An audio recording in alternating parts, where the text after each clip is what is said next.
Welcome back to Pop Culture Explosion. I'm Kara, and this is Paul. Here at Pop Culture Explosion, we go to the gym, we work out, we get sweaty, but hey, we get the chicks. Kara, what are we talking about today? Today we have a special guest. He's the 2016 Arnold champion.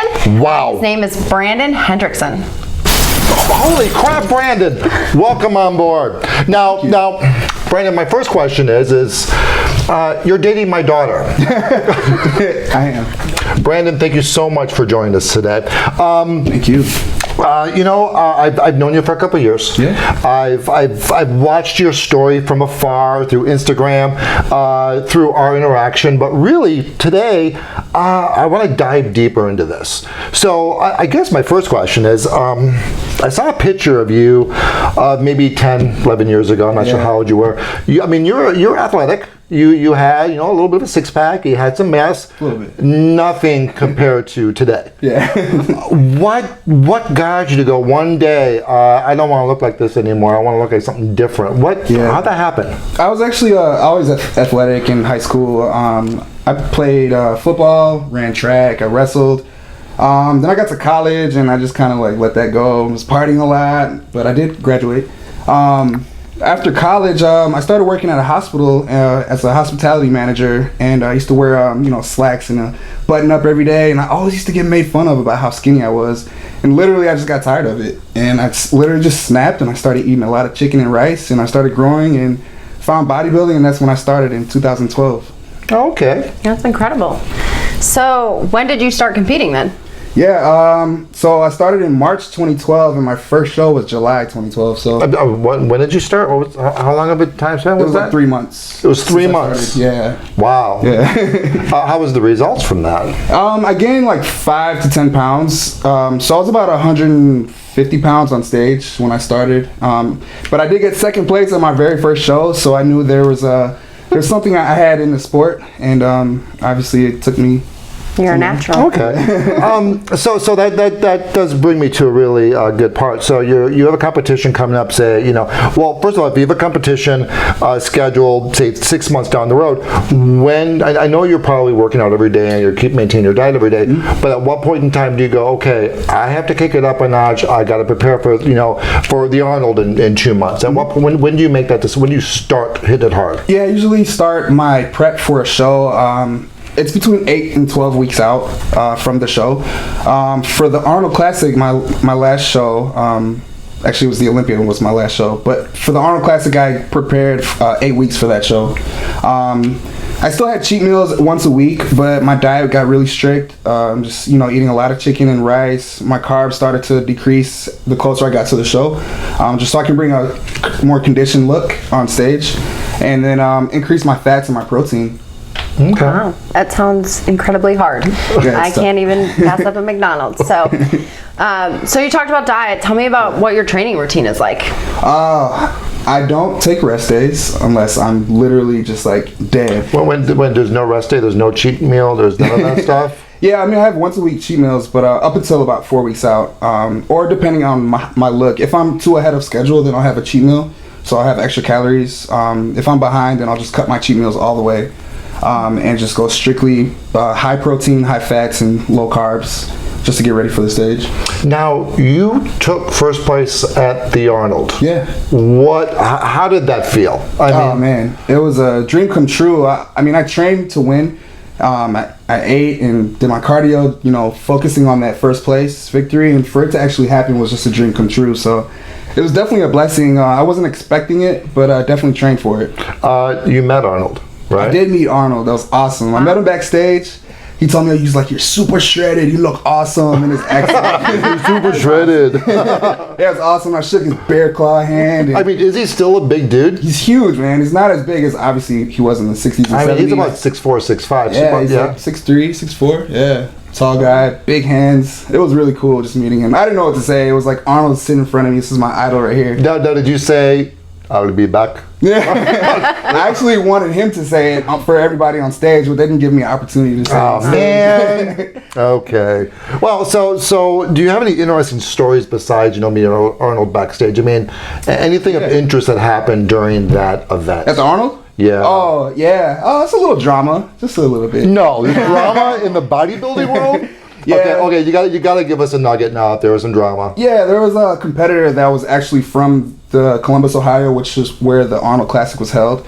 I guess he had high expectations to win the show, but I showed up, and I don't think he liked me where they positioned me, because they positioned me in first place the entire time that I was on stage, and I think he might have got offended by it, and we were getting a little bit aggressive on stage. We were bumping elbows, and then we got off stage, and I was like, I don't want to say his name, but no, I don't say his name. But you know who you are, by the way. I told him you're kind of a bully right now, and he didn't like that. He had some choice words for me. I can't really repeat right now because this is a family audience. Yeah, so I didn't want to repeat those words, but he had a lot of words for me. But I mean, I understand it's a city. He probably had a lot of people there wanting to see him win, and I showed up, and he had choice words. You had a first place prize. Yeah, so. I mean, it just. My work proved itself. I really didn't have much to say to him. That's awesome. That's awesome. Do you have any sponsors? Yeah, I do. I have a clothing sponsor, Shirtless Apparel. They're out of Australia. Beast Sports Nutrition. They're my supplement sponsor, based out of Orlando, Florida. I actually work for MidwestMuscleReport.com. It's basically a bodybuilding forum for any bodybuilder that's trying to, compete. Yeah, that's it. This is your full-time job. Yeah, it's a full-time job. I used to work at Hollister before I quit that and went full-time with bodybuilding. Okay. Yeah. So how do you attract clients for posing? Instagram, IFBB Brandon Flex. And we will be putting a bunch of Brandon's links in the description below. Yeah, that's how I usually just get all my information out to the public. Social media. So that's usually how I get my clients. Okay. Now let's move to this past weekend. Yeah. It was just this past weekend. Oh my goodness, this is like a long time ago. 4 days ago. So for those of you that don't know me, okay, Brandon was in the Olympia this past weekend, and Brandon and I do share a mutual relationship. He's dating my daughter, so I've gotten to really get to know Brandon.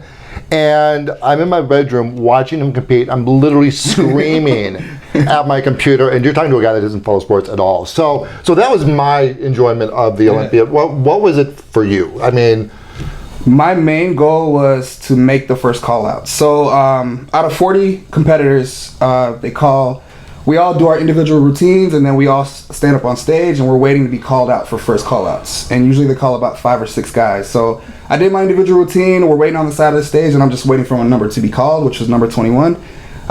They called a couple numbers before mine, and then they said 21, Brandon Hendrickson, and I ran immediately. I was like, yes. Now there might have been 40 people competing, but that's not where the story really ends. I mean, you need to qualify to get. Yeah. So the Olympia is the Super Bowl of bodybuilding, pretty much. In order to qualify, you first have to get your pro card. So as an amateur, you have to get top 5, be nationally qualified, go to nationals, and then earn your pro card by winning your class. Once you earn your pro card, then you go to a pro show, and you have to win you win the show in order to automatically be qualified for the Olympia. So the Olympia is all champions. So 40 champions. It is the best of the best. Best of the best, yeah. So you probably smoked a couple hundred, couple thousand bodybuilders. Probably. A couple thousands. Yeah, it's pretty cool. What was that? Now I watched it. You were in the center. Yeah. Okay. Yeah. And we've talked about the value of the center. Yes. And I'm watching them move guys around. Mm-hmm. Comparing. And I'm like, oh my God, he got it. Yeah. He has this. Yeah. How did you rank in that? I ended up placing 4th. So they had me in the middle. They wanted to compare me against the 2-time champion. His name is Jeremy Buendia. They had me in the middle comparing us. We did our front pose, back to the front, back to the back. We were literally on stage for like 8 minutes, going back and forth. I was sweating, I was exhausted. Then they moved me out of the box, and we're comparing other guys that were in the first call out. But eventually I ended up placing 4th. Not really sure why. It's kind of out of my control once I get on stage. But I'm happy with it. Last year I got 5th. This year I got 4th. So it's progression, and it's a win for me.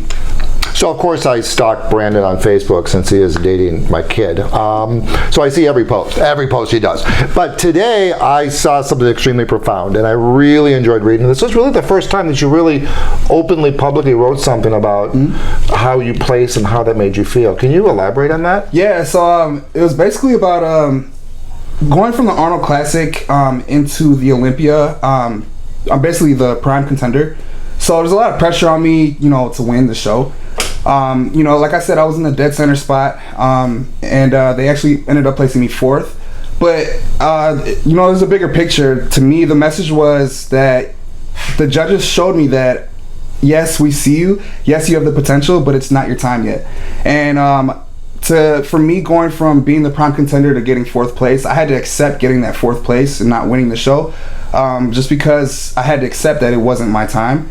But I was given the opportunity to be compared next to the champ, and I felt like it was like the universe just telling me, just wait a little bit, my time will come.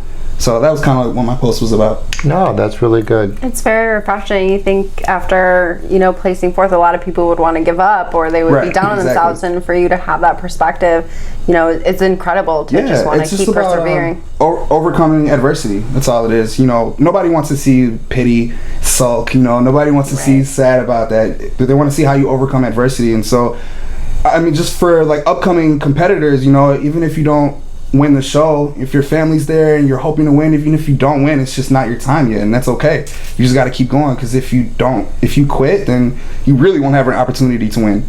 Yeah, and in my humble opinion, and we'll close on this before we bring on Danielle, I told you walked in as a champion and you walked out as a champion. Thank you. And nothing can change that with me. So what is next for you? You're progressing in your career. You've stated you've moved up to 4th place. What's the next competition? What's the next steps? Yeah, so I just finished the Olympia, and I'm just going to go back to the Arnold Classic, which I did last March. I'm going to go back to the Arnold Classic and defend my title. 2017 Arnold Classic in Ohio. You know what? Any bodybuilders that are watching this, I just suggest don't bother going. Don't bother competing. It'll be good exposure, but you won't get first. Yeah. Sorry. Definitely gonna make it hard for you. Definitely wish you the best of luck in that. Yeah. And you know what? I'm done cheering in my computer in front of my room. I gotta be at the next competition. Oh, I hope you're there, man. Yeah, That'd be so exciting. My parents came for the first time to watch me at the Olympia, and that was just awesome. I love competing in front of them, so it'd be an awesome opportunity to compete in front of you, my girlfriend's dad. Okay. So what's the hype like when you're there? You're on stage. Can you? Yeah. Is it like a concert? Can you see out and see the people, or is it all the lights blinding? There's a lot of bright lights, but actually where that venue is actually held, it's really bright, so I can see the people, but all I really see is cameras up like this, and flashes, and a lot of people yelling my number and my name. So it's like a movie, man. It's awesome. That's awesome. There was some woman screaming 21. Just screaming. Who was that person? I wonder who it could be. It was my girlfriend. I heard that scream before, but normally it was towards me in not a happy way. Yeah. So okay. Well, speaking of which, we're going to bring Danielle. Yeah. In the episode. This is my lovely eldest daughter, Danielle. And Danielle, you've been. Say hi to the audience. Hi. Hey, you guys. This is my kid. Okay. Be nice. Be nice. Danielle, how long have you guys been dating? We're coming up on 2 years in October 16. Yeah, I knew that because, like I said, I knew when they started dating, and my first thought was, you're dating a bodybuilder. My daughter's, and so here's the sad part, okay? When Danielle's past boyfriends, I'm going to embarrass you, I'm sorry, they were kind of dorky and skinny and stuff like that, and I could literally break them over my knee. That's funny. This one, I need a 5-second head start and a baseball bat, and I'm still not looking good. So, Danielle, how is it? You've always kept yourself in good shape and you worked out, but has your lifestyle changed at all being in a relationship with Brandon? I wouldn't say so. It's just more the way I want it to be. So I've always been interested in fitness. My mom, she's been always into the gym. She's very religious at the gym. So I've grown up seeing that. And so I've always been health-minded. And I've always looked for someone that cared about themselves in a way that they wanted to be in the gym and take care of themselves. It's not really about how you look or anything. It's the fact that you care about yourself enough to make healthy food choices, make healthy gym choices. She's a good cook. We have the same interests, so it's like natural for me. Good. I view Brandon's results as a team effort. You know, yes, Brandon is at the gym, he's eating right, but you're also part of this too, and you're holding him accountable. I mean, what type of sacrifices are you making when Brandon is in this high intense training piece of a competition? I think I'm in the gym less. I try to make sure he has a lot of things done in the house so he doesn't have to worry about those things. Because he'll be in the gym twice a day, so I make sure all the laundry's done, all the dishes done, all the food is cooked, and everything's taken care of. And I also have to deal with someone cranky sometimes. So I work on my patience. I have to work on my patience a lot, so that's something I lack. So what happens when you have no carbs? Yeah, it's good to get to work on that. Good. Yes, it is God's way of testing you with the patience piece, right? I'm okay with it. When you're sitting in the audience, okay, and you see him up there, what does that feel like? I usually am I was calmer when we first started dating because he wasn't winning yet, and once he started winning more, the nerves kick in, and I was literally shaking the whole time. My whole body. You could see it in the video that I was taking. It was literally up and down. I'm like, oh my gosh, I can't take this video. But I get so nervous for him, even though he's like very collected and confident, and I'm sitting here like, oh my gosh, what's gonna happen? I don't know. So I get very nervous, but I'm also really excited to see him up there. I just get so proud. Once he did his posing routine, I was almost to tears because I was just so proud of what he presented to the stage. I was just blown away. Yeah, and like she was doing the streaming live on Facebook, and I just kept hearing someone scream 21. Screaming 21. I'm like, yeah, that's my kid. So, well, Brandon, Danielle, I love both of you guys. I'm so glad you came out tonight, and this was a lot of fun. So, everyone, thank you for watching this. I know our audience are a lot of people that don't do stuff like that, so but if just one of you guys finds some inspiration in this, let's continue the conversation below in the comments section. So if you like this video, hit like. If you have some friends, share it, and if you haven't subscribed to our channel, subscribe. Peace out.